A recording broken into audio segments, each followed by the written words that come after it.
Le transport collectif de voyageurs dans le district d'Abidjan est un calvaire pour les usagers. Le gouvernement lui a trouvé une solution durable. La réalisation d'une ligne de métro allant de la commune d'Aniaman au nord à celle de Port-Boueux au sud. Longueur du tronçon, 37 km 500 pour un coût de plus de 600 milliards de francs CFA, entièrement financé par des privés. La société Star, société des transports abidjanais, sur rail.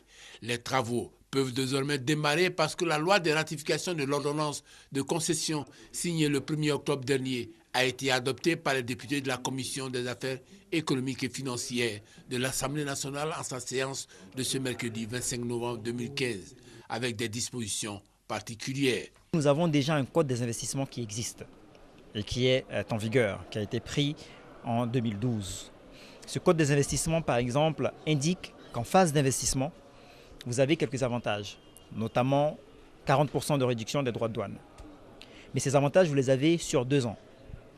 Le chef de l'État a proposé qu'on puisse étendre la durée de l'exonération pour que ce soit toute la durée des travaux.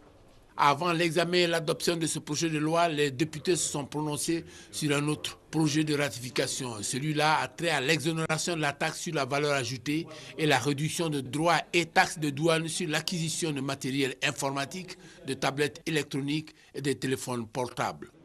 L'impact doit être immédiat sur le coût de ces matériaux. Ça veut dire que un produit qui coûtait, par exemple, si vous l'achetez à 100 francs, si vous l'achetez en Europe à 100 francs, vous allez normalement payer 40% de droits de douane. Donc il doit passer de 100 francs à 140. Ce même produit que vous achetez à 100 francs, vous l'envoyez à Abidjan, vous devez maintenant payer un droit de douane de 6,5%. Ça veut dire qu'il passe à 106,5%.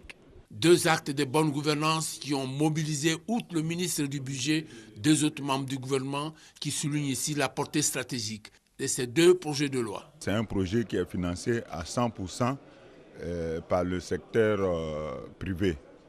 Donc l'apport de l'État, c'est effectivement les exonérations que l'État va accorder.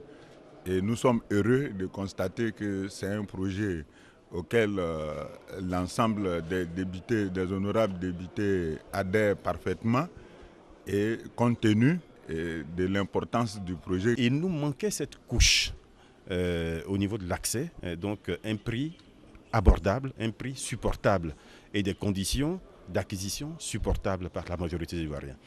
Donc aujourd'hui nous y sommes, nous avons grâce à l'effort de tous réussi à lever cet obstacle. Donc cela va permettre aux Ivoiriens, de façon générale, d'acquérir dans des conditions plus aisées, plus facilement, moins chères, un équipement informatique et de pouvoir donc profiter de tous les bénéfices qu'apportent aujourd'hui les technologies de l'information et de la communication. Notons que ces 2 projets de loi ont été adoptés à l'unanimité.